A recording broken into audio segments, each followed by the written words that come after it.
जनसमुद्र आमे देखिथिलु जे रथ यात्रा रे जेतेबेले श्री जगन्नाथ श्री बलभद्र देवी सुभद्रा रथरे विराजमान होइतांती किभଳି भाबे पूरी सहर रे जनसमुद्र होइथाय आउ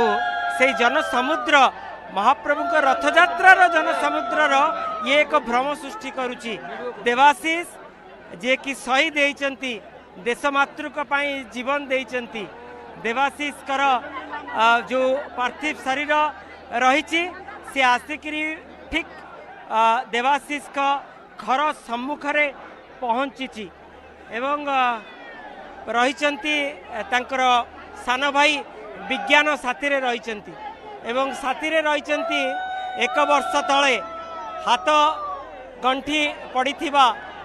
देवाशीष का हाथ में धर्मपत्नी हाथ गंठी पड़ी से सीमा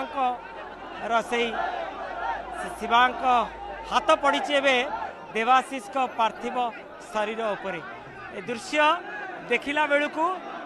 मनरे दुख आसुची रोम टांकुरी हो जाऊे दृश्य कारण समस्त मुहरे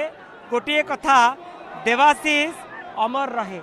एवं देवाशीष अमर रहे एवं देवाशीष कर जो रही पार्थिव शरीर ताको स्वतंत्र स्थान में रखापी व्यवस्था करा जाइछि। 120 बैटलाइन रो जो अधिकारी माने रही जो अधिकारी मानक द्वारा आउ किछि समय पर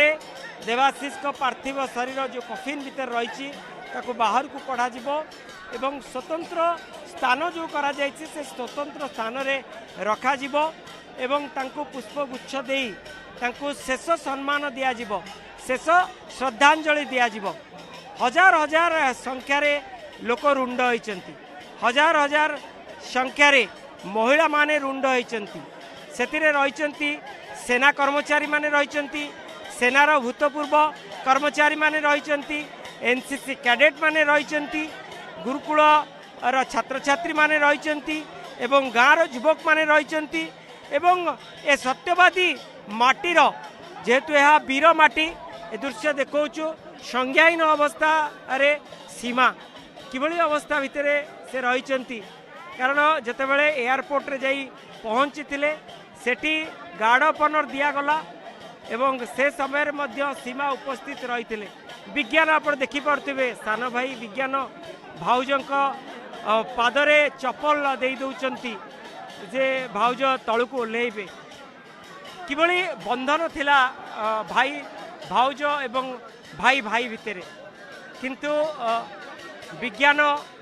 हरैला साहित्यर से माने स्नेह श्रद्धा को साहित्य और विज्ञान स्नेह रे ना देइथिले बापा माँ साहित्य किंतु चलीगला आज भी मन पड़ुछि गत वर्ष मे 4 तारीख 2022 रे सीमा को विवाह करथिले साहित्य सीमा को विवाह करथिले एही घरे केते धूमधाम रे विवाह उत्सव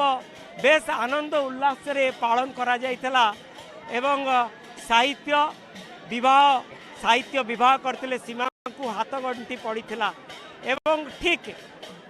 गत जनवरी 1 तारीख रे साहित्य गोटे अली कन्या जन्म होइथिला शिशु कन्या एवं देखंतु संज्ञाहीन अवस्था किभଳି भाबे सीमा को निया जाउची तांको घर को निया जाउची कारण संज्ञा नहीं जो समय ठारू सीमा शुणिले जे तांको पति तांको स्वामी सी चली जाइछंती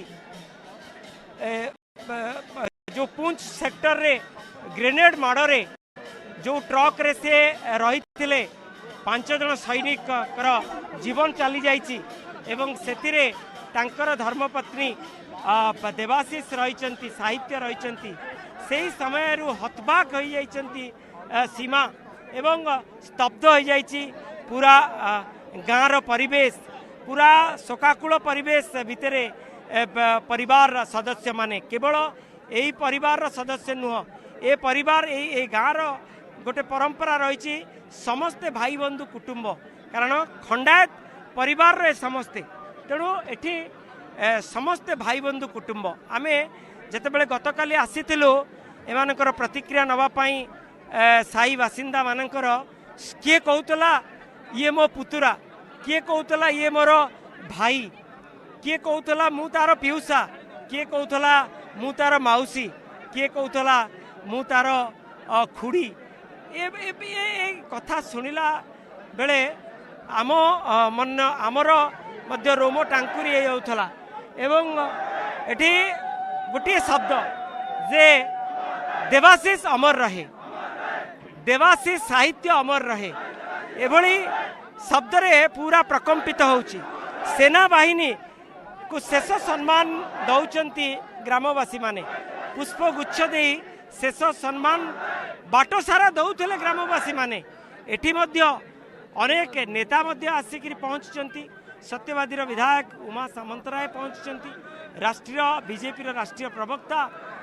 संबित पात्र मध्य उपस्थित रही एवं अनेक नेता मध्य उपस्थित रही, अनेक सेनार जवान माने मध्य देवाशीष को शेष श्रद्धांजलि देवाई उपस्थित रही। आज एभली एक दिन जो 5 जन पुंछ सेक्टर रे शहीद होती, सबू जगार शहीद मान को सम्मान दि जाऊँगी, शेष श्रद्धांजलि दि जाऊँगी। आप देखिपे 120 बाटालियन तरफ जो राष्ट्रीय सम्मान दि जाऊँगी, राष्ट्रीय मर्यादा दि जाऊँगी।